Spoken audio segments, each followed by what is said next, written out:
Bienvenue à ce webinaire. On va démarrer tranquillement. Ah, en fait, je vois qu'il y a encore du monde qui arrive.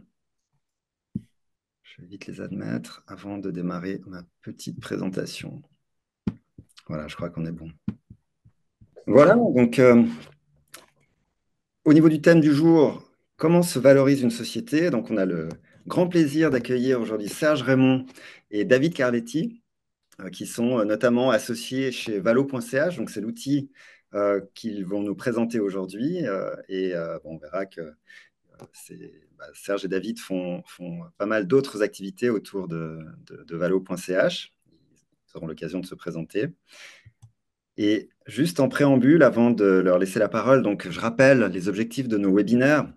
Donc, évidemment, Better Study, on propose des cours en ligne en finance, comptabilité et RH. Puis l'idée de ces webinaires est d'inviter des professionnels, c'est d'apporter des éclairages sur les métiers auxquels nous formons, informer sur les tendances, les actualités, et puis d'offrir une compréhension des compétences complémentaires connexes à notre communauté. Donc, par communauté, on entend des personnes qui se forment actuellement chez nous, nos apprenants, des personnes qui se sont formées, nos alumni qui sont diplômés, ou peut-être des personnes qui se formeront un jour chez Better Study. Au niveau du déroulement, on a donc une présentation, et puis les questions peuvent se poser en cours de route, donc n'hésitez pas à utiliser le chat pour ça. Et puis, donc, l'objectif du jour, comment se valorise une société? Alors, c'est un thème qui est assez complexe, assez vaste et qu'on ne peut pas traiter juste en une heure. Et en fait, c'est un thème qui s'englobe, qui s'inscrit dans le thème de la transmission d'entreprise. Et on verra que c'est assez complexe à prendre en compte.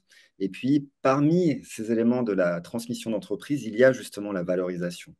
Et puis, justement, l'idée aujourd'hui, c'est de vous présenter un outil qui est simple et rapide à utiliser, qui peut offrir une fourchette de prix qui s'appelle valo.ch. Voilà. Donc, sans plus tarder, je vais laisser la parole à Serge et à David.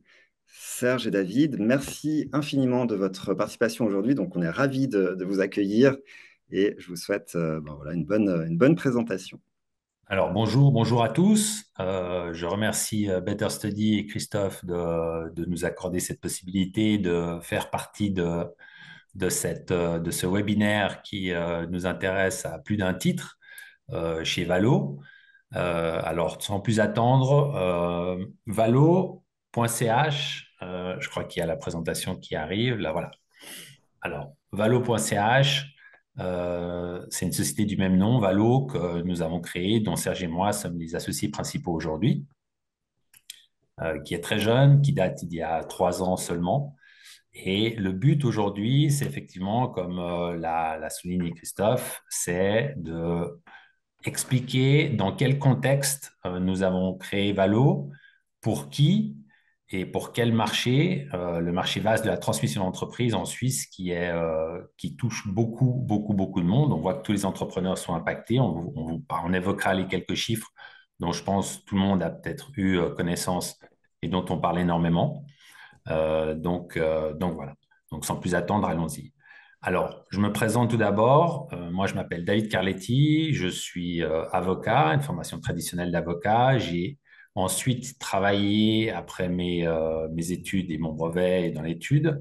J'ai travaillé dans banque où j'ai fait de la restructuration bancaire au sein d'une banque cantonale, la BCGE, pendant plusieurs années, aussi bien à Genève que sur les différentes hautes places financières, Lugano, Zurich et Lausanne, dans un contexte de restructuration de la banque. Ensuite, après ce travail qui a duré quelques années, j'ai bifurqué pour rejoindre une entreprise familiale qui s'appelait Carletti Sanitaire. C'est une entreprise que mon père avait créée à Genève et j'ai rejoint parce que mon père voulait prendre sa retraite et qu'il fallait se pencher sur la transmission de l'entreprise familiale.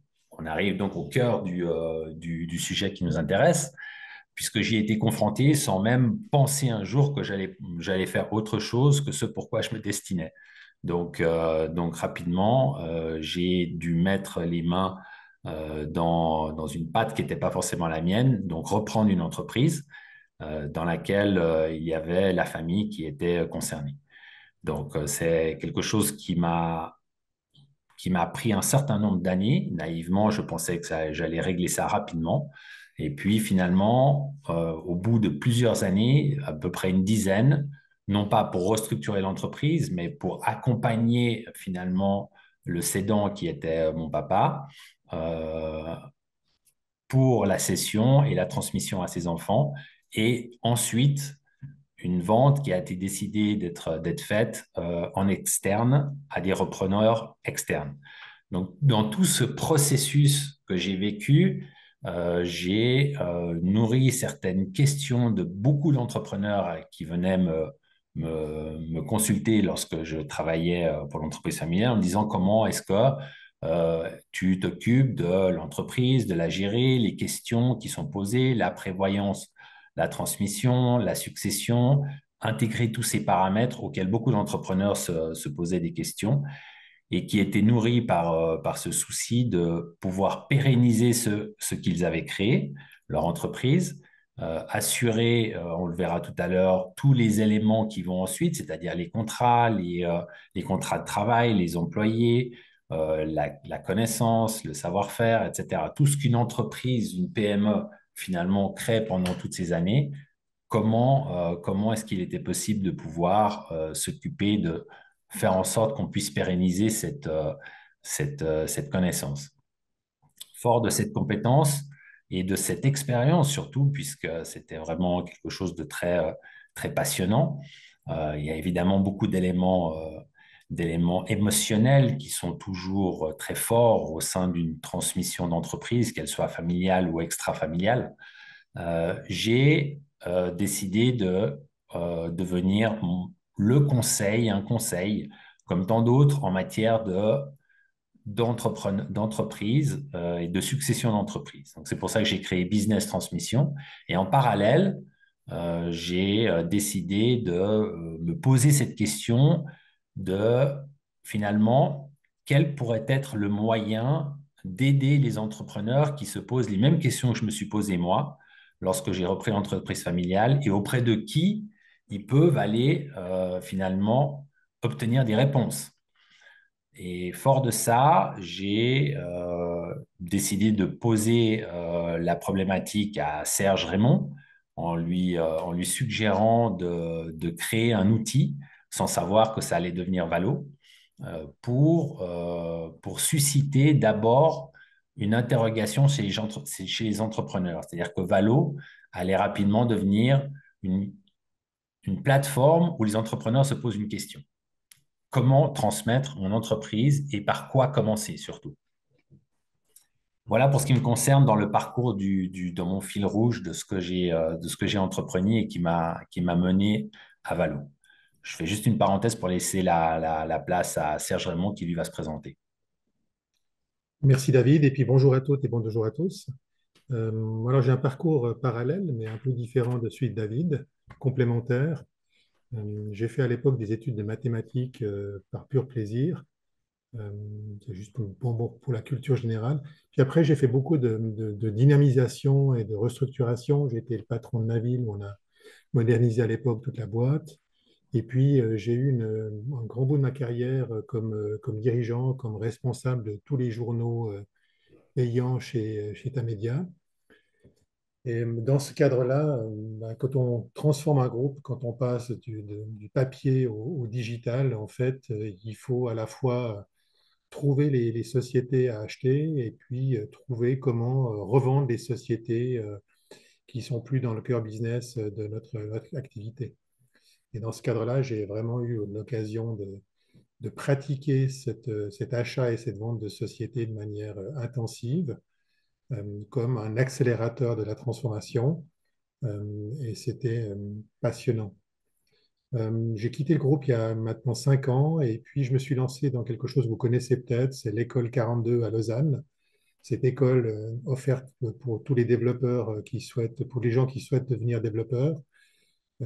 À l'origine, ça a été développé il y a une dizaine d'années par Xavier Niel en France. On est actuellement 500 étudiants à l'école. On est la deuxième plus grosse école de développeurs en Suisse après les EPF et ETH.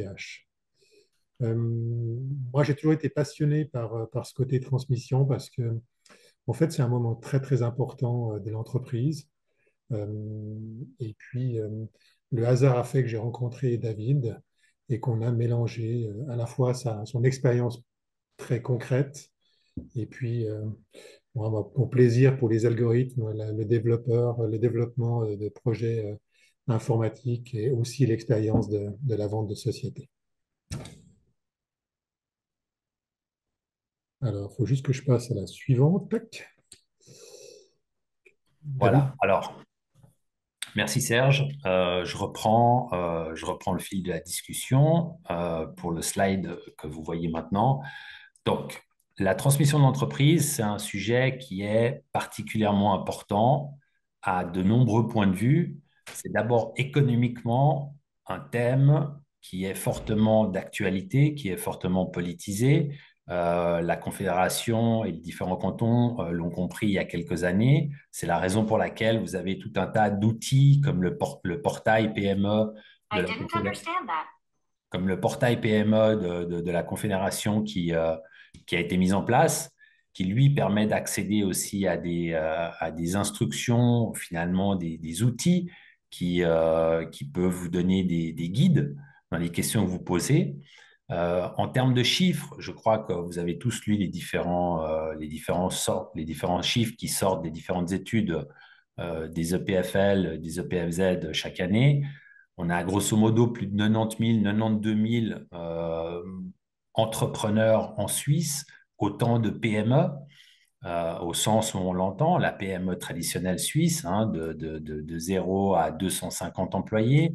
Mais on reviendra après sur ces chiffres, les chiffres que nous, on a statistisés chez Valo, donc on pourra vous donner plus d'éléments là-dessus sur qu'est-ce qu'une PME chez Valo tout à l'heure, dans un prochain slide. Quoi qu'il en soit, c'est un chiffre qui est absolument colossal. On sait que ça représente grosso modo 92 ou 93% de l'économie suisse, la PME.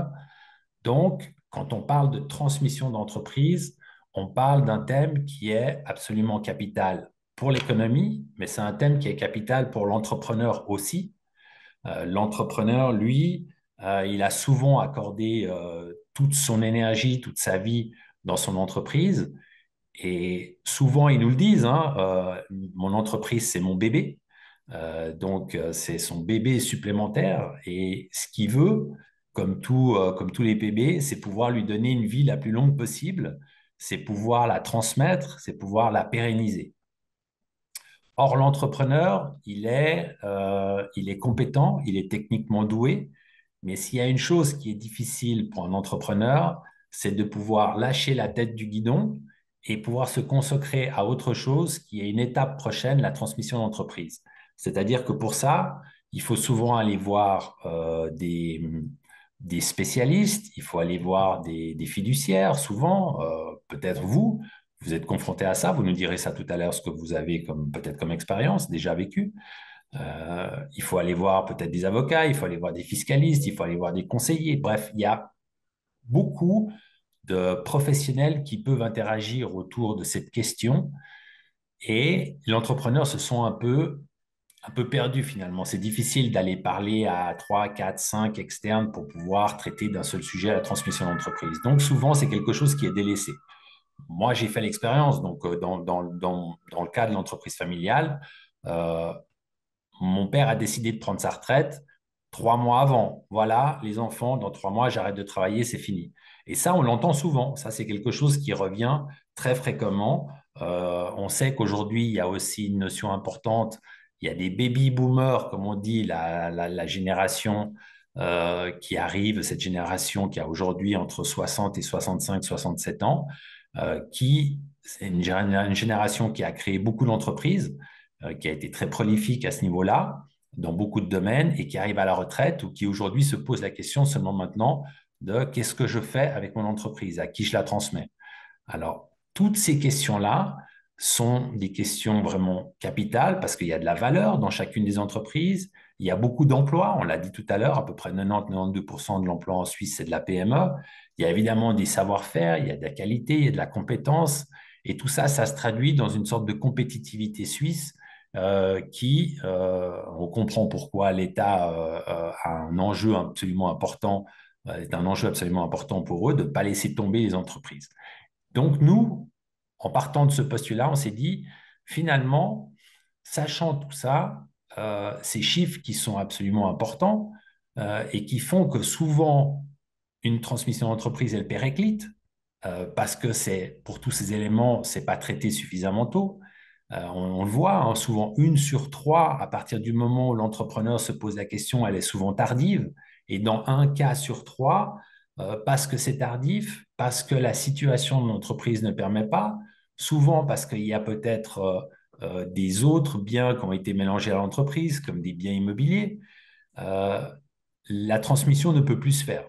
Moi, j'ai le cas d'un client qui aujourd'hui a 81 ans. Sa société, c'est une raison individuelle. Il y a un immeuble qui est en partie l'immeuble de l'entreprise, en partie l'immeuble où il y a des lots qui sont loués, non pas pour de l'activité commerciale.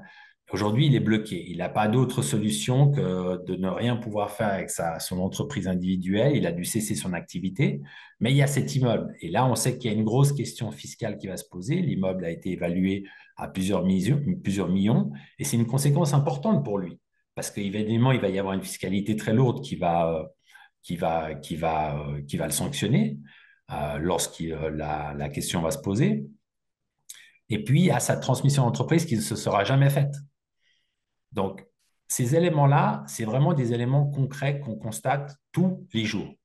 Dans Valo, c'est quelque chose, quand on questionne les entrepreneurs, on se rend compte que c'est une constante qui revient très souvent.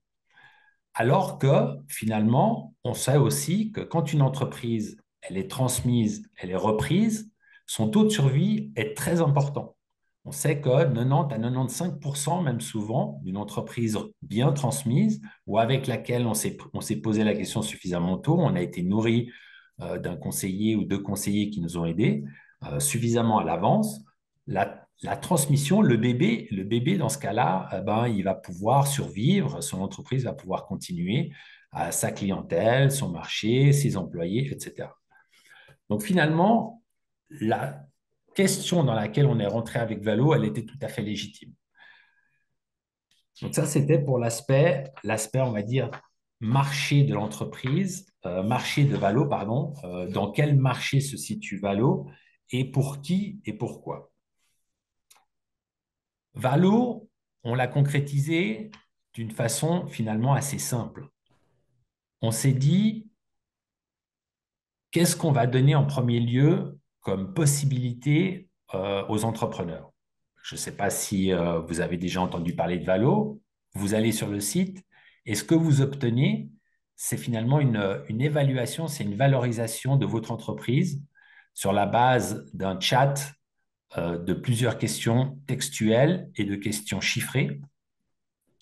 Ce chat, il se fait véritablement en 5 minutes et c'était notre souci. Notre question primordiale était de pouvoir capter le maximum d'entrepreneurs en un minimum de temps, tout en leur permettant d'avoir accès à un chiffre de leur entreprise, ou à tout le moins à une fourchette d'évaluation, pouvoir obtenir leur valo en quelques minutes. Cette fourchette d'évaluation, elle est immédiate. C'est-à-dire qu'à partir du moment où ils ont mis leurs chiffres, souvent c'est les chiffres clés que nous on a ressortis, que tous les entrepreneurs connaissent, ils savent, les entrepreneurs, quel chiffre d'affaires ils font, ils savent généralement quels bénéfices ils font, ils savent s'ils ont des liquidités ou pas, et ils savent s'ils ont des dettes. Et on reviendra tout à l'heure sur les différentes techniques qui ont été utilisées pour qu'on puisse mettre en place notre algorithme. Mais en prenant en considération ces 4 éléments, ça nous a permis de mettre en place cet outil qui instinctivement donne une fourchette de prix. Votre entreprise vaut entre 1 million ou 1,2 ou entre 2 millions et 2,4 millions, ou entre 100 000 et 150 000. Voilà. Et ça, c'est vraiment l'élément, on va dire, essentiel de Valo, c'est-à-dire de pouvoir déclencher chez l'entrepreneur une notion chiffrée qui ensuite débouche sur qu'est-ce que je fais une fois que j'ai obtenu la valo de mon entreprise. Premier élément, évidemment, pour nous, c'était un enjeu assez important puisqu'on avait bien sondé le marché en se rendant compte qu'il n'y avait pas d'autres outils à disposition aussi immédiats sur le marché en Suisse. Est-ce que ça allait marcher? Et on s'est rapidement rendu compte, on a lancé la plateforme il y a maintenant 3 ans, c'était en février 2022, on s'est rendu compte que très rapidement, Valo a été utilisé. Ça a été utilisé évidemment par les entrepreneurs, ça a été utilisé par des gens qui cherchent à être au courant d'entreprises qui sont à vendre sur le marché. Et ça a été utilisé aussi par des collègues à vous, des fiduciaires qui veulent savoir comment ça se fait et à quoi on aboutit après une valo. Donc finalement, le marché qu'on voulait toucher, à savoir les entrepreneurs, pour nous, il a été captif très rapidement. Et ensuite, on s'est dit, une fois que ce marché, il est capté, qu'est-ce qu'on en fait? L'outil, il est là, l'outil, il existe, il permet d'obtenir ce chiffrage rapidement et gratuitement. C'était aussi un élément important pour nous, c'est de pouvoir leur donner quelque chose qui soit un premier chiffrage gratuit. L'idée ensuite, la deuxième étape, c'est de fluidifier le marché de la transmission. C'est-à-dire que la valo, c'est un élément, on va dire, d'intention de l'entrepreneur. Maintenant que vous connaissez la valo, vous nous avez donné quelles étaient vos intentions par le biais du chat. Est-ce que vous voulez vendre ou est-ce que vous voulez plutôt développer votre entreprise? Bref, les différentes questions, les différentes réponses qui étaient données aux questions qui sont dans le chat nous permettaient de pouvoir évaluer ensuite comment finalement on allait pouvoir traiter ces informations sur la transmission d'entreprise et fluidifier le marché. Pour nous, c'est important parce qu'on a souvent entendu, et on l'entend encore beaucoup aujourd'hui, de la part de professionnels de la transmission d'entreprise, des soucis de où est-ce que je vais chercher l'information d'une entreprise à vendre. Si je prends le parallèle avec un autre marché que tout le monde connaît, qui est le marché de l'immobilier, on sait tous que si on recherche un bien immobilier à acheter ou à savoir quelle est la tendance du marché, on a des plateformes et sur lesquelles on va pour voir, voilà, je recherche un 4 pièces à Lausanne ou je recherche un 3 pièces à Sion ou une maison à Genève. C'est très facile. Vous avez immédiatement accès à une kyrielle d'offres qui vous est faite de biens immobiliers. Alors nous, on s'est dit, finalement, pourquoi ne pas avoir un outil qui soit de façon ambitieuse peut-être, mais la même chose que finalement ce qu'on retrouve sur le marché de l'immobilier. Et c'est pour ça que la Valo vient s'intégrer dans cette stratégie de, connaître le marché. On l'a avec l'entrée de tous les entrepreneurs qui viennent faire leur Valo. Et ensuite, sur la base d'un questionnement à tous ces entrepreneurs, l'intention qu'ils ont de faire avec leur entreprise. Est-ce que je veux vendre l'entreprise? Est-ce que je veux accéder à tous les acquéreurs potentiels? Comment je fais? Auprès de qui je m'adresse? Ou par contre, est-ce que je veux acheter une autre entreprise? Est-ce que je peux me faire aider par un prestataire? Et là, on répond à la question des professionnels de la transmission d'entreprise, puisque Valo est aussi faite pour les professionnels. Et puis, l'entrepreneur, souvent, comme j'ai dit, il recherche aussi à développer son entreprise. Il est peut-être à un stade où il se dit, finalement, j'ai mon entreprise qui va bien, je ne suis pas forcément peut-être vendeur, je veux savoir combien elle veut pour pouvoir dégager soit suffisamment de cash ou alors du financement pour pouvoir soit me développer, soit diversifier, soit trouver un partenaire ou un financier. Et toutes ces questions-là, finalement, elles sont regroupées, tous ces problèmes-là sont regroupés sur une seule plateforme qui est Valo. Donc, ça veut dire que des cas de figure, ils sont ils sont nombreux. Ils sont autant que ce qu'on peut avoir finalement de volonté entrepreneuriale. Et c'est ça qui est intéressant. Par exemple, aujourd'hui, moi, j'ai eu le cas il n'y a pas très longtemps d'un entrepreneur qui est venu sur Valo en nous disant, voilà, moi, je veux probablement vendre mon entreprise. Et puis finalement, dans la discussion qui s'est nourrie avec lui, en parlant de son entreprise et de ses velléités, on s'est rendu compte, et il s'est rendu compte que finalement, il était même en mesure de pouvoir diversifier son activité. Il est dans la distribution de matériel pour la construction. Et puis, comme il avait encore un dépôt à disposition, euh, il s'est plutôt orienté non pas sur la vente, mais sur le développement de son entreprise.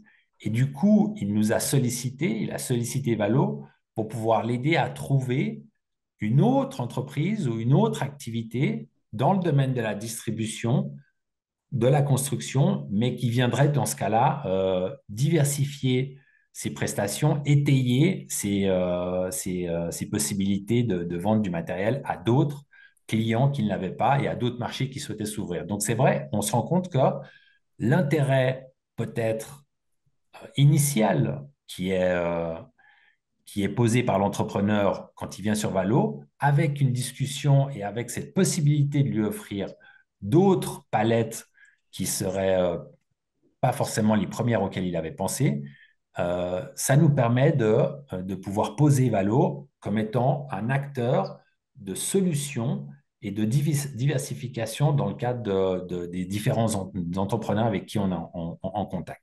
Et c'est là où on a cette, cet espace qui est finalement, il faut le comprendre vraiment comme une sorte de plateforme. Valo, c'est vraiment l'outil où on va pour non seulement avoir une valorisation de son entreprise, mais pouvoir aussi avoir une connaissance de qu'est-ce qui se vend, qu'est-ce qui s'achète, qu'est-ce que je peux faire de mon entreprise pour pouvoir faire mieux, plus, diversifier et développer mon entreprise dans un optique de transmission qui soit la sienne, soit une autre, soit d'en acquérir une autre. Alors finalement, ça c'est souvent aussi quelque chose qu'on. Voilà pourquoi Valo aujourd'hui, premier objectif, c'était la Valo, le chiffrage. Et maintenant, le second objectif, c'est vraiment cette idée d'avoir une place de marché, une marketplace de tous les informations entrepreneuriales qui sont soit à céder, à remettre, à pérenniser. Justement, David, je me permets de rebondir si tu es, Oui, allez-y. d'accord. J'ai deux questions en lien avec ce que tu viens de dire. Euh, enfin, tu disais, tu as un cas là d'usage où tu as un entrepreneur qui pensait céder sa société et puis finalement il se retrouve à faire d'autres choses sur tes conseils. Euh, Toi, tu as un cas d'usage où on peut utiliser plusieurs fois valo.ch en disant, voilà, moi, je ne suis pas encore tout à fait prêt à vendre ma société, mais je veux savoir combien elle serait valorisée sur le marché. Puis je me dis, ah tiens, j'aimerais en obtenir plus. Alors, je vais mettre des chiffres un peu pour le futur en disant, voilà, j'aimerais la vendre à un prix, par exemple, 50% plus élevé que le résultat que j'ai aujourd'hui. Est-ce qu'on peut faire plusieurs utilisations, plusieurs essais comme ça? Alors oui, c'est une bonne question, hein, Christophe. Valo, vous pouvez l'utiliser une fois, deux fois, 5 fois, 10 fois. Ce sera toujours la même façon de le faire. Ce sera toujours gratuit. Et c'est pour ça qu'on a de nombreux entrepreneurs qui viennent régulièrement sur la plateforme pour faire leur Valo. On se rend compte qu'effectivement, ils l'ont fait en 2022 avec les chiffres 21, ils le refont en 2023 avec les chiffres 22, etc. Donc chaque année, on a des entrepreneurs qui font leur Valo. Respectivement, on a très fréquemment des fiduciaires qui viennent faire des valos. On questionne, mais pourquoi vous venez sur Valo? Ah, parce que ça m'intéresse de savoir quel est finalement le chiffre que vous pouvez avoir par rapport aux demandes que j'ai à mes clients. Donc, c'est un complément aussi Valo aux fiduciaires. Et dans ce cadre-là, on a des cas d'entrepreneurs qu'on a connus. Moi, j'en ai un en tête qui est venu sur Valo il y a 2 ans, qui n'était pas prêt à vendre parce que peut-être qu'il s'est dit d'ici là, je m'étais fixé un objectif temps, et puis il est revenu une année plus tard en mettant en place une série de mesures pour pouvoir peut-être améliorer ses chiffres, ce qu'il a fait. Alors souvent, puisqu'on est parti en 2022, on était post-Covid, donc on savait que les chiffres peut-être étaient moins bien pour certaines activités. Et puis comme les chiffres s'amélioraient petit à petit, certains retrouvaient les chiffres d'avant Covid, ils retrouvaient des chiffres pour leur entreprise qui étaient beaucoup plus encourageants. Donc du coup, leur valo augmentait, ou certains avaient mis en place des mesures de restructuration interne, ou s'étaient fait conseiller pour pouvoir, on le dit souvent, à habiller la mariée de façon à la vendre peut-être mieux. C'est peut-être ça auquel vous faites allusion, Christophe. Et puis, ça, ce cas dont je pense, effectivement, c'était pendant le Covid, son entreprise allait moins bien, et puis il est revenu une année après, il est revenu 2 années après, et finalement, 2 ans après, il a vendu les parts de son entreprise à une valeur plus élevée que celle qu'il avait 2 années auparavant. Donc finalement, oui, l'outil Valo est toujours accessible en permanence et il n'y a pas besoin d'avoir de compte pour pouvoir l'utiliser. Vous venez sur la plateforme gratuitement, c'est anonyme, hein. Le seul élément que vous devez donner, c'est votre numéro de téléphone pour pouvoir recevoir le code afin de recevoir votre Valo par la suite. Mais c'est la seule information qui est requise et ce qui permet de pouvoir actualiser la valo en permanence. D'accord. Et on peut faire des simulations aussi en disant, voilà, moi je veux un objectif de, je sais pas, je vends ma société 1 million, admettons. Je peux aussi jouer un petit peu avec les chiffres pour dire, ben, il faudrait que je fasse ce chiffre d'affaires pour atteindre. Enfin, on peut faire un petit peu des essais comme ça en disant, voilà, je veux atteindre une certaine valorisation, alors je dois faire un certain chiffre d'affaires, par exemple, compte tenu des différents éléments, bien entendu. Et en fait, Alors ce qui est ça, intéressant dans Valo, parce que quand on discute avec les entrepreneurs, ils se posent plein de questions sur l'avenir. Qu'est-ce que je vaux? Qu'est-ce que ça vaut? Qu'est-ce que je peux faire, etc. Mm. Et puis, il y a une certaine retenue dans ce processus-là. Donc, en offrant cet outil Valo, ok, on parlera de la conception derrière de l'algorithme, mais qui n'est pas précis comme le ferait une fiduciaire, qui prendra plus de temps et qui fera plus de délimitation. Mais ça donne déjà une ampleur, déjà à peu près grosso modo, qu'est-ce que ça pourrait vouloir. Et en fait, on se rend compte que ça met en mouvement l'entrepreneur dans ce processus-là. Et une fois qu'il l'a fait, ben, il va commencer à réfléchir et à agir, à chercher à vendre, à chercher à acquérir. Il va, et comme l'a dit David, il va chercher aussi un spécialiste qui va pouvoir faire une valorisation à ce moment-là extrêmement précise. Après, on verra aussi que la valorisation, ce n'est pas tout dans ce processus-là, mais voilà, c'est une façon d'entrer en dialogue et d'entrer en mouvement avec le propriétaire. D'accord. Et ça me fait penser à une deuxième question en lien avec ce point, c'est bah, à partir de quand, en fait, c'est pertinent de venir vous voir et puis de demander des conseils, aller au-delà de l'aspect curiosité en disant, voilà, combien vaut ma société. À partir de quand c'est pertinent de penser déjà à céder sa société. Alors peut-être même le premier jour déjà, après la création. Moi, je pense que c'est un bien comme un autre. Alors, il y a beaucoup d'affect parce qu'on met beaucoup d'énergie personnelle, on travaille énormément, on passe des moments très difficiles quand on est entrepreneur. Mais je pense que la vente fait partie de l'entrepreneuriat. Il faut l'envisager. Alors après, il ne faut pas la vendre à n'importe quel moment. Il faut développer un projet, il faut l'aboutir d'une certaine manière. Et puis après, il y a plein de possibilités de le vendre, il y a plein de moments de le vendre. Il y a des moments douloureux, hein. Je tombe malade ou j'ai un vrai problème, donc il faut que je le vende. De l'avoir anticipé, ça veut dire qu'on en dira plus de valeur. J'ai 70 ans, c'est peut-être le moment de vendre ma boîte. Ou alors, il y a pas mal d'entrepreneurs. David parlait des baby boomers, mais nous, on a détecté aussi dans Valo des gens qui ont moins de la quarantaine, qui ont monté une boîte, qui fonctionne très bien. Et puis, ce n'est pas du tout des startups traditionnelles digitales, hein, c'est des entreprises de métiers traditionnels. Ils en font des trucs, des pépites, et puis ils se disent, voilà, ben, j'ai dépensé 10 ans de ma vie à faire ça. Maintenant, je vais la vendre pour faire un autre projet. Donc, en fait, c'est la passation, c'est la passation de ce qu'on a fait à quelqu'un d'autre.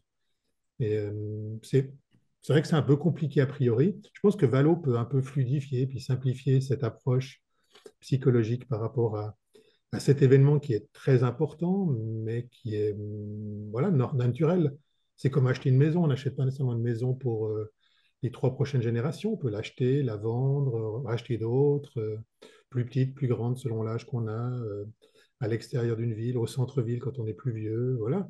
Ça doit faire partie d'un processus assez naturel, hein. Permettez-moi de rebondir, c'est exactement ça. À la base de Valo, la réflexion, c'était où est-ce que je vais trouver des informations quelque part en Suisse qui me disent quelle est la typologie ou le profil d'un entrepreneur aujourd'hui. Moi, je cherchais ça en fait à la base. Je me suis dit, est-ce qu'il y a une statistique qui existe? Est-ce que à Berne ou à Genève ou quel que soit le canton, on est capable de m'indiquer au registre du commerce tous les entrepreneurs qui ont plus de 60 ans, qui ont créé l'entreprise il y a plus de 30 ans et qui doivent être fatigués aujourd'hui? Bah, en fait, non.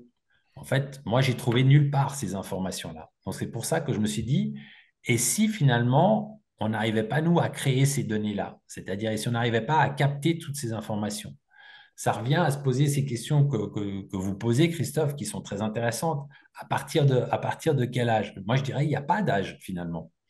L'entreprise, c'est quelque chose qu'on décide de faire. C'est un chemin qui est très compliqué, comme l'a dit Serge.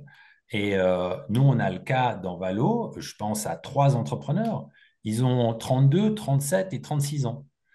Ils ont des entreprises qui sont, soit ils les ont reprises. Pour l'un d'eux qui a 36 ans, il a fait HEC et il a repris l'entreprise qui est une entreprise de services qu'on connaît nous tous les jours. Et puis, pas du tout son métier. Il a 36 ans, il a remis la boîte en état parce qu'il l'avait reprise de son père. Aujourd'hui, 10 ans, 12 ans plus tard, il veut la vendre parce il arrive à un bout du chemin de sa vie professionnelle où son entreprise, il aimerait la céder à quelqu'un. Et elle va vraiment, véritablement, c'est une très belle entreprise et il a envie de faire autre chose. Donc finalement, ce qu'on voulait capter comme information sur le marché, où sont les baby boomers, on se rend compte finalement que de l'autre côté, on a aussi beaucoup de très jeunes entrepreneurs qui sont déjà propriétaires de leur entreprise ou qui veulent avoir une entreprise et qui utilisent Valo parce que Valo, finalement, c'est assez simple.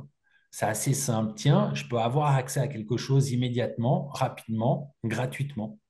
Et je peux poser des questions. Et en discutant avec tous ces entrepreneurs, on arrive justement à recouper, à tisser une sorte de toile particulièrement dense d'intentions vendresses, d'intentions acheteuses, de prestataires professionnels qui cherchent à avoir accès à cette toile. Et Valo permet de disposer de ces informations, ou en tout cas une partie des informations qui commence à être très intéressante pour le marché, effectivement, et pour nous. D'accord. C'est ce qu'on montre sur le slide ici, hein. C'est la structure des gens qui viennent sur Valo et qui, à mon avis, est très proche du marché de la réalité, hein. C'est beaucoup de très petites entreprises, moins de 10 personnes. C'est pas non négligeable de sociétés entre 10 et 50 personnes, puis un tout petit nombre de sociétés au-dessus.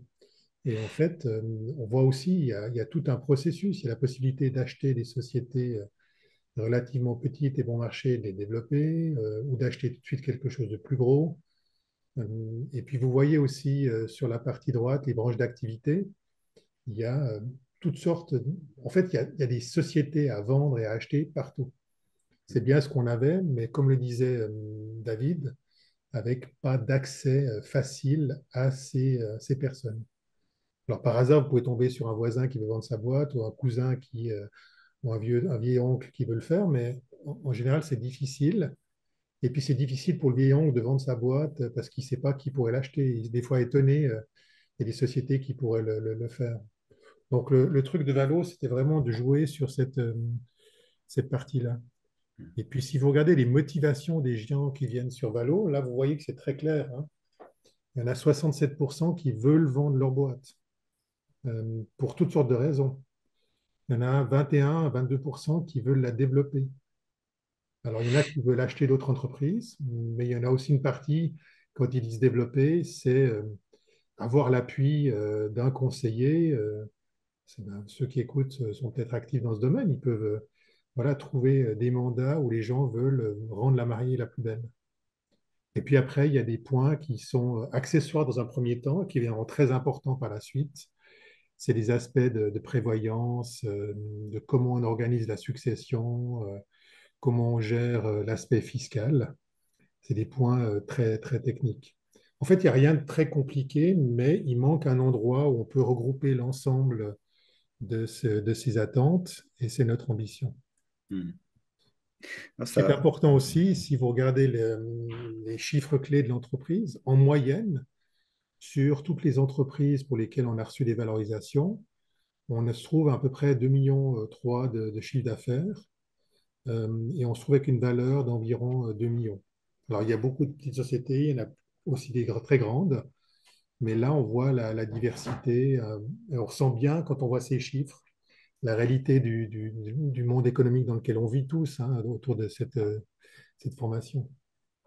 Ce qui est important aussi, c'est que lorsqu'ils vendent, ou ils veulent vendre, ils se disent, mais comment est-ce que je fais pour aller chercher tous les acheteurs potentiels? Si vous proposez votre boîte à une seule société, à une seule entreprise, à une seule personne, vous aurez un prix. Ce sera peut-être la valorisation qu'on a faite, peut-être pas, peut-être plus, peut-être beaucoup moins. Si vous commencez à aller chercher tous les acteurs, tous les acheteurs potentiels de votre boîte, là, vous aurez le bon prix du marché. Et vous avez la capacité d'aller plus vite, de vendre plus rapidement votre boîte, et puis surtout de trouver un bon équilibre entre l'offre et la demande. L'autre chose, c'est qu'ils veulent aussi, évidemment, ils sont des entrepreneurs, ils veulent augmenter la valeur de leur entreprise avant de la vendre. Et puis, ils sont un peu démunis par rapport à toutes les démarches. Alors, pour des gens qui sont des fiduciaires, pour des gens qui sont des avocats, ça semble d'une grande banalité. Mais pour l'entrepreneur, c'est souvent quelque chose qui est un peu rédhibitoire. Et là, il y a un vrai marché pour des prestataires dans ce domaine. on a aussi plusieurs questions dans le chat. Là, ça a initié un peu la conversation. Oui. Euh, donc, comment vous rémunérez-vous sur votre trafic, sur les transactions réalisées à travers votre plateforme? Est-ce qu'il y a un freemium, premium access?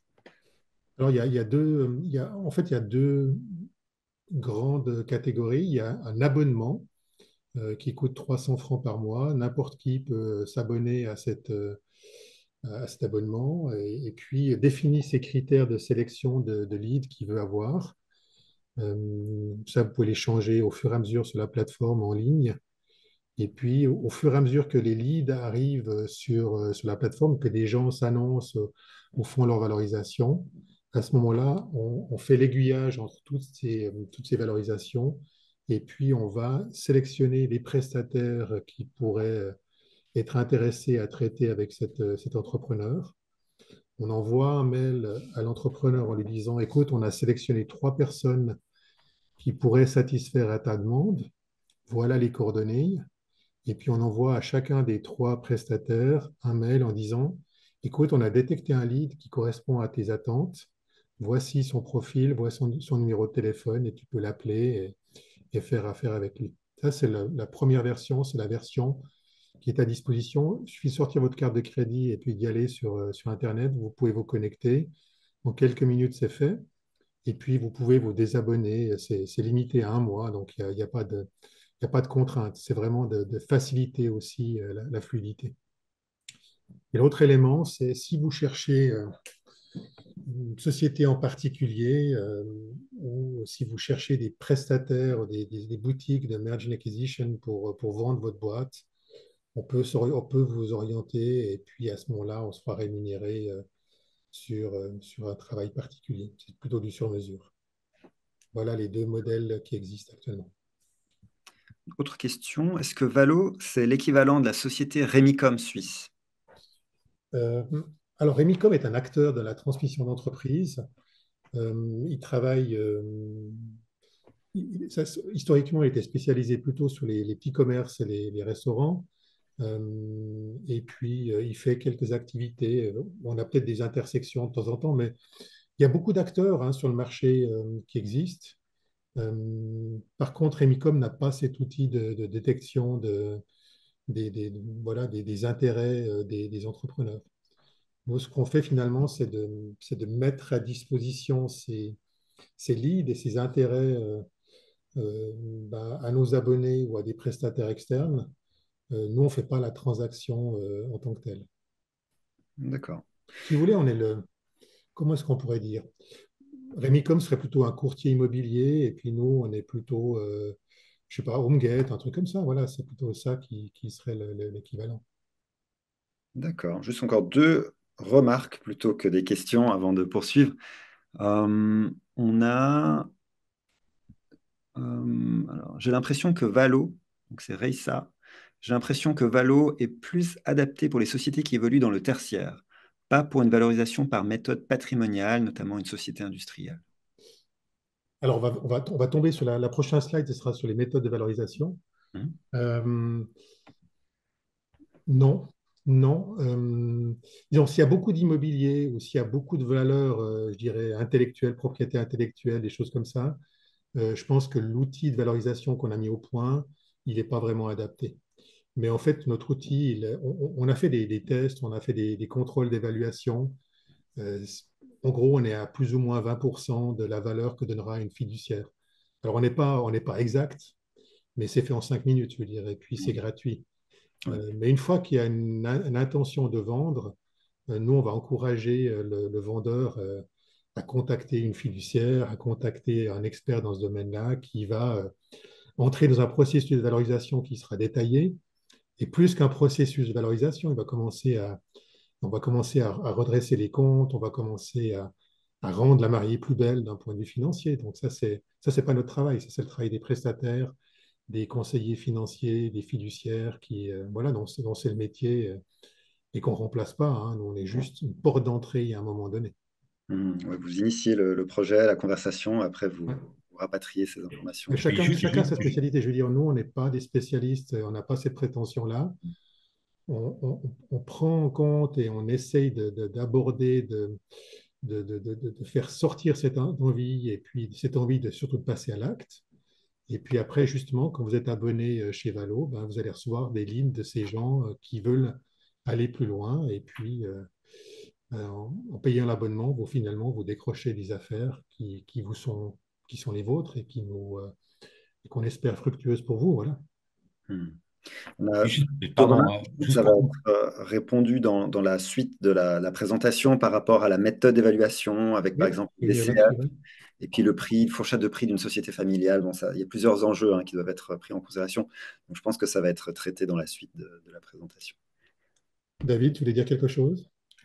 Non, c'était juste pour compléter par rapport à cette question sur le secteur. Un des exemples qu'on a, que j'ai cité tout à l'heure, la personne a vendu ses participations. Le prix qui finalement a été l'objet de la vente était à moins de 5% de la valo qui lui avait été fournie. C'était une entreprise de la construction. Donc voilà, c'est pas pour dire que Valo est juste tout le temps, mais dans le cas présent, non seulement ça a été l'élément déclencheur, ce qui pour nous est vraiment le cas le plus typique.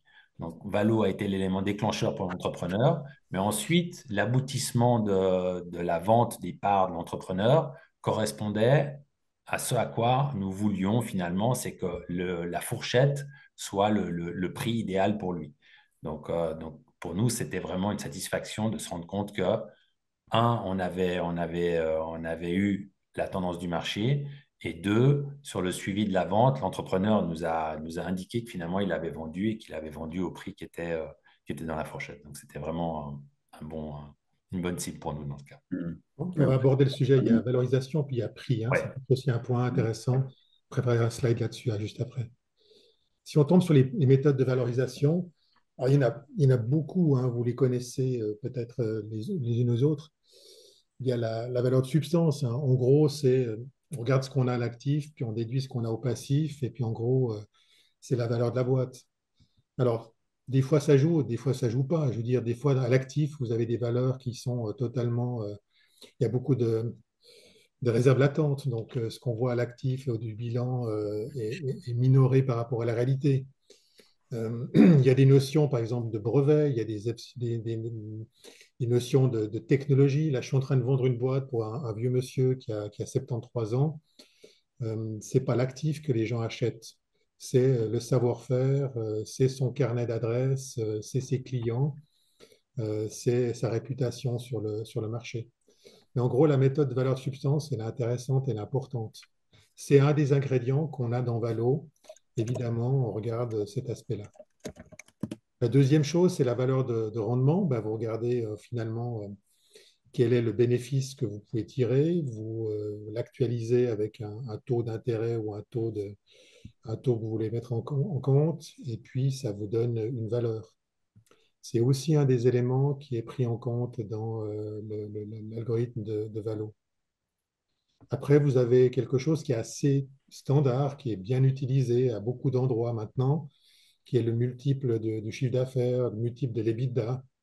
L'EBIT, c'est un petit peu moins fréquent, mais chiffre d'affaires et EBITDA permettent assez rapidement de définir le prix. Faut-il encore connaître quel est je dirais l'indice ou l'ampleur du multiple sur le marché? Alors pour des sociétés, pour des relativement grosses sociétés, on le sait parce que il y a des statistiques, il y a des registres de transactions qui existent et qui donnent des indications. Celui qui est aussi assez fortement utilisé. Alors, méthode des multiples, nous, on l'utilise aussi dans Valo. Après, vous avez une valorisation qui est importante, qui est de finalement voir un peu ce qu'il y a comme flux de trésorerie et puis comment on dit en français, discounter, je ne sais plus comment on dit ça, Actualisé. de l'actualiser en fonction d'un taux d'intérêt qu'on a fixé. Ça nécessite plus de travail. Il faut travailler sur un élément, un plan financier beaucoup plus précis. On n'a pas intégré dans Valo, mais je pense que ce serait la prochaine étape une fois qu'on a passé chez Valo et qu'on veut aller plus loin avec une fiduciaire. Il y a des méthodes un peu, je trouve un peu archaïques, mais bon, on prend les dividendes qu'on imagine et puis on les actualise et puis on regarde un peu ce que ça va donner. Et puis, il y en a une dernière qui va entrer aussi dans la discussion, finalement, la notion de prix et de valorisation, c'est on compare. On compare, voilà, notre société fait 2 fois moins de chiffre d'affaires que notre société qui a été vendue 10 millions. Puis en fait, elle est assez proche, elle est sur le même marché, elle a un peu le même type d'activité, la même réputation. Euh, ben, peut-être que c'est simplement une règle de 3 là-dessus qui fera l'élément. Ça, c'est quelque chose qui n'est pas pris en compte dans Valo parce qu'il nécessiterait d'avoir beaucoup plus d'informations sur la société ou les sociétés concurrentes ou les sociétés analogues. Et ça, c'est typiquement quelque chose qui se fera dans le processus avec la fiduciaire, le conseiller financier, et surtout lors de la vente effective. Quand on va entrer dans le dur, dans la négociation avec l'acheteur, c'est là que ça va se prendre en compte. Donc, il y a beaucoup de méthodes. Euh, c'est des méthodes, ça permet de rationaliser, ça permet de ne pas dire n'importe quoi, mais il ne faut pas non plus y mettre une importance trop forte. La valeur, c'est un calcul technique qui permet de cadrer le sujet, qui permet de rationaliser la décision. Mais en fait, la vraie question, c'est le slide après, c'est le prix. En fait, à la fin, ce qui importe et ce qui intéresse vraiment l'acheteur et le vendeur, ben, c'est à quel prix la transaction va se faire. Euh, et là, il y a beaucoup il y a beaucoup de variables qui entrent en ligne de compte et qui n'ont plus rien à faire avec simplement les chiffres qu'on a récupérés du passé ou qu'on a projetés sur un business plan. Il y a toute la notion de risque et opportunité. Je veux dire, si comme vendeur, vous pensez que la technologie que vous avez va être dépassée par l'IA, pour dire quelque chose, et puis que ce n'est pas encore connu par les acheteurs, vous avez intérêt à vendre vite, puis peut-être à demander un moindre prix. A contrario, si vous êtes acheteur et vous vous rendez compte que cette société-là, elle pourrait être angoissée parce que sa technologie ou parce que l'IA arrive, elle peut peut-être mettre une pression et acheter moins cher la société. Il y a la pression du temps, hein. Moi, j'ai vendu une boîte il y a maintenant 1 année et demie de quelqu'un qui était mourant. Il fallait absolument vendre la boîte rapidement pour garder une certaine valeur, pour pouvoir le transmettre à ses fils. Donc là, la pression du temps, ben, ça fait baisser le prix, certainement. A contrario, si vous avez quelqu'un qui veut absolument entrer dans un marché, puis qui est en train de se faire, il y a quelqu'un d'autre qui est sur le marché qui est plus actif, il sera prêt peut-être à donner un gros prix pour pouvoir prendre votre part de marché et puis capitaliser là-dessus. Il y a toute la question de la situation concurrentielle. Vous êtes l'emmerdeur sur le marché, vous n'avez vous empêchez de progresser, ben on vous achète, on vous englobe, et puis voilà, c'est bon. Ça, c'est une pratique qu'on voit très, très, très fréquemment dans le monde des affaires. Il y a le plus et moins sur le savoir-faire, sur la technologie. Peut-être que maintenant, cette technologie devient franchement absolument indispensable. Ou cette technologie que vous utilisez pour une activité, l'entreprise qui va vous acheter, elle va l'utiliser pour autre chose. Donc, elle voit un potentiel que vous n'avez même pas vu. Mais pour elle, de vous acheter quelques millions, c'est peut lui permettre de gagner plusieurs dizaines de millions de l'autre côté. Donc ça dépend aussi des différents éléments. Il y a le prestige aussi. J'achète un truc parce que je l'achète cher, parce que je trouve ça super sexy. Je veux dire, quand vous achetez un club de sport, c'est pas toujours pour l'argent, hein, c'est aussi pour le prestige, c'est pour l'image, ou c'est pour se refaire une virginité parce que vous achetez quelque chose qui a, je sais pas si je dis n'importe quoi, qui est un peu bio, etc. Ça peut être une façon aussi. Voilà. Il y a toutes sortes d'indicateurs, il y a toutes sortes d'effets que vous allez voir apparaître en fait dans la transaction. Donc la valeur va vous donner une espèce de positionnement, hein, disons une certaine zone dans laquelle le prix va se faire. Mais après, il y a tout un jeu qui va être d'essayer de faire baisser le prix. C'est le jeu de l'acheteur. Et puis, il y a tout un jeu qui va être mis en place par le vendeur pour montrer à quel point le prix doit être supérieur à la valeur. Mais la valorisation, elle est très importante parce qu'elle permet de cadrer les choses. Les techniques, elles sont, moi je dirais, assez robustes. Si vous mélangez un peu des différentes techniques, vous arrivez à quelque chose qui est assez cohérent. Et c'est ce qu'on a fait avec Valo. Si je reprends le slide précédent, on a pris un peu de valeur de substance, on a parlé un peu de valeur de rendement, et puis la méthode des multiples. Et en gros, vous calculez ces différentes valeurs, vous pondérez un peu tout ça et vous obtenez quelque chose qui a du sens. Nous, ce qu'on a fait, c'est qu'on a vraiment mis au point cet algorithme. Et puis après, on a été testé sur des cas concrets de sociétés qui avaient été vendues pour voir si on était dans la norme. Et on est très prudent, on est assez précis. Et nous, on dit toujours on est à plus ou moins 20% de la valeur ou du prix qui sera pratiqué. On est souvent mieux que ça, mais après, ça ne sert à rien de de promettre des choses qui ne sont pas toujours tenables parce que des fois, il y a des aléas qu'on ne maîtrise pas. Oui, donc on revient à la question comment se valorise une société. En fait, la réponse est complexe, hein. Ce n'est pas juste une question de mathématiques, d'algorithmes. Là, on voit qu'il y a des éléments d'offre et de demande, des éléments psychologiques, d'urgence, d'attractivité en matière technologique, etc. Donc tout ça, c'est clair. Il y a un vrai mélange dans la tête des gens, hein. Les gens disent, ma boîte, elle vaut 10 millions. Oui, elle vaut 10 millions par les calculs que tu as faits. Ouais, sur le papier. Ouais. Est-ce qu'elle vaudra vraiment 10 millions quand elle sera vendue? Mm. Alors c'est pour ça qu'il faut pas non plus, je ne suis pas en train de démonter, dire que la valorisation n'a pas de sens. Au contraire, ça donne une indication. Mais après, il y a tout le travail qui doit être fait dans le processus de vente pour essayer d'en tirer plus, ou au moins d'atteindre cette valeur. C'est comme la bouteille d'eau hein, qui vaut, je sais pas, 1,50 franc à la Migros et qui vaut 1000 francs quand vous êtes mort de soif après 2 jours dans le désert, hein. Donc voilà, c'est toujours cette question-là. Il y a le prix et puis il y a la valeur, puis il y a le prix. Mm. Ouais. La valeur d'une montre, c'est pas la valeur, la somme des composants de la montre. Euh, la valeur de la montre, elle ne vaut pas grand-chose, mais le prix, il sera beaucoup plus important parce qu'il y a il y a tout autre chose autour. Voilà, donc c'est vraiment ces deux notions qu'il faut avoir en tête. Il n'y a rien de juste et de faux, mais il faut, voilà, faut essayer d'appréhender le plus rationnellement possible les choses. Et puis, ce qui est intéressant avec Valo, c'est que ça vous met en contact avec des professionnels. Puis, en fait, c'est le processus et la dynamique entre je dirais, le vendeur ou l'acheteur et puis les professionnels qui l'accompagnent. Parce qu'il qui feront le deal, parce qu'à la fin, ce qui est important, ce n'est pas la valeur ou le prix, c'est qu'on soit convaincu que ça vaut la peine de le faire.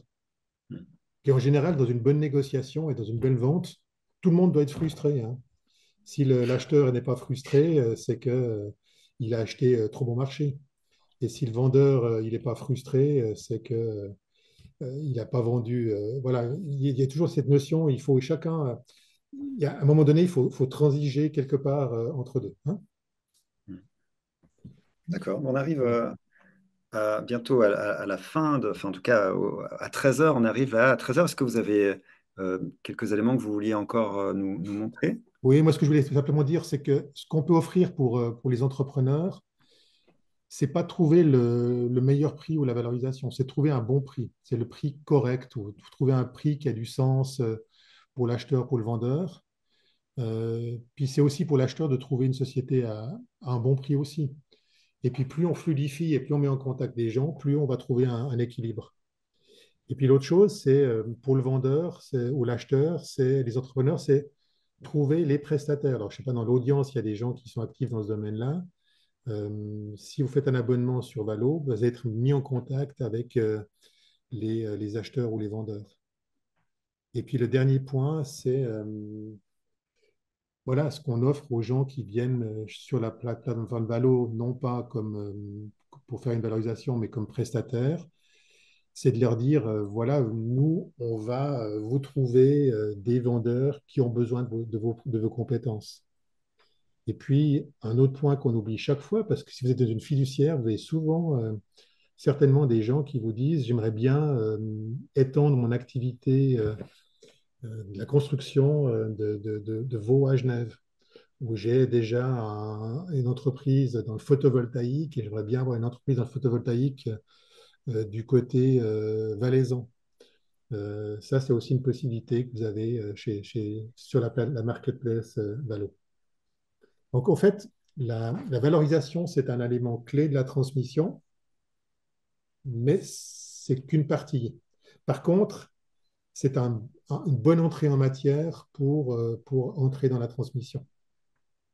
Et puis, le fait que ce ne soit pas parfaitement précis, une règle définitive, bah, c'est plutôt bien pour tout le monde. C'est-à-dire qu'il y a du boulot encore parce qu'on a des incertitudes, des relations à faire, et puis qu'on peut faire travailler nos méninges et pas uniquement la machine à calculer. Donc ça, c'est plutôt... moi, je trouve pas ça décevant, au contraire, hein. Ça montre que c'est des histoires de vie, et puis que voilà, il y a à côté des chiffres, du hard skill, il y a aussi du soft skill à valoriser. Et puis le dernier slide, c'était sur les questions. Voilà. Voilà.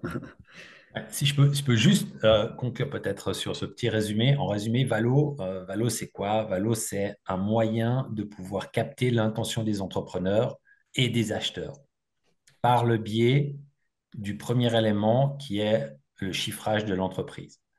En fait, c'est comme si aujourd'hui, un entrepreneur se pose la question, comment je fais pour vendre mon entreprise? Ah tiens, je vais sur Valo parce que je sais que déjà, je vais pouvoir avoir accès rapidement et gratuitement à quelque chose qui est le chiffre, une fourchette, et ensuite peut-être à des potentiels acheteurs.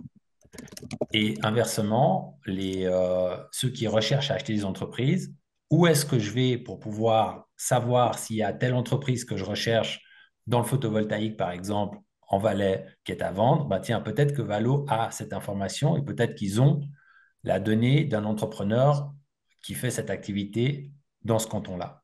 Et en fait, c'est ça. L'idée, c'est vraiment, Valo est le point de rencontre de ces intentions et de ce marché de la transmission d'entreprise avec la Valo en substance et dans le cœur du process. On a une question de Zacharia en lien avec ce que tu viens de dire. La mise en relation, elle est faite dans un deuxième temps, hein. Tu n'as pas une liste d'entrepreneurs ou d'entreprises que tu vois à travers Valo. C'est à travers l'offre premium payante où tu peux avoir une mise en relation finalement dans un deuxième temps. Voilà, c'est ça. Il y a le premier échelon qui est l'abonnement où là, la mise en relation, elle est directe finalement, hein. Donc, vous avez accès directement à l'entrepreneur qui a fait sa valo. Et ensuite, il y a la personnalisation, le profilage, on peut dire comme ça, d'une recherche particulière qui est faite et vous pouvez vous adresser à Valo. On a la marketplace qui existe pour ça, où il y a des entrepreneurs qui vont un peu plus loin que la Valo, qui disent, maintenant que j'ai ma Valo, je veux vendre. Est-ce que vous pouvez m'accompagner? Et là, effectivement, on peut profiler et faire rejoindre les deux intentions, acheteuse et vendresse. Ouais, absolument. D'accord. Alors, moi, à titre personnel, j'ai utilisé valo.ch, c'est comme ça qu'on est entré en contact. Et je trouve que c'est un outil franchement excellent par sa simplicité, par justement la rapidité. Ce que vous disiez, on peut faire des analyses qui sont très longues et très coûteuses pour savoir quelle est la valorisation de l'entreprise, mais finalement, la valeur, c'est qu'un élément, enfin, c'est qu'un calcul. Donc, autant avoir une réponse relativement rapide, même s'il y a une marge, en guillemets, pas d'erreur, mais il y a une marge de manœuvre. Et ouais, je trouve que c'est vraiment excellent pour un entrepreneur et puis pour les personnes qui travaillent en fiduciaire, qui sont amenées à accompagner justement des entreprises qui sont en processus de vente. Donc, ouais, très, très, très bon outil. Je pense que Merci. le médecin va t'ausculter avec ton stéthoscope et voir s'il y a un problème, etc. C'est un peu valo. Puis après, s'il faut, ben, il faut aller faire un IRM, voir un spécialiste. Il faut aller voir une fiduciaire. Voilà, c'est Voilà. les deux aspects. Mais Ouais. la première, ça te permet en tout cas rapidement de te positionner et puis de te mettre en mouvement par rapport à ton envie, hein. Mhm. Sans les soucis de l'assurance maladie, parce que Valo est gratuite. Donc, Ouais, en plus, ouais, en plus, c'est rapide, facile et gratuit. en plus. Franchement, là, c'est vraiment, il y a toutes les composantes pour que ce soit un succès. Merci infiniment à vous deux, Serge, David, de votre présentation. C'était très intéressant et je pense que ça a apporté énormément de valeur à notre communauté. Donc j'invite toutes et tous, celles et ceux qui ont une société ou qui envisagent peut-être d'acquérir une société. On en a parlé dans d'autres webinaires où on parlait justement de l'acquisition de société comme étant une façon aussi d'entrer dans le monde de la comptabilité. Et on a vu que 95% des sociétés qui sont reprises arrivent à survivre en une Ça. pérennité. Donc c'est vrai que c'est un bon moyen de se lancer plutôt que de démarrer sa propre société à partir de zéro. Donc voilà, c'est un outil qui est bénéfique et utile pour plein de cas d'usage. Je vous invite donc à vous rendre sur valo.ch pour en savoir plus. Merci encore, David. Merci, Serge. C'était très intéressant. Et puis, ben, je vous souhaite à toutes et à tous une très bonne journée. Je vous dis à bientôt pour un prochain webinaire. Merci à toi, Merci merci à tout le monde. À Christophe. Vous avez bientôt. nos adresses Au revoir. email si jamais, pas de problème, vous pouvez nous contacter.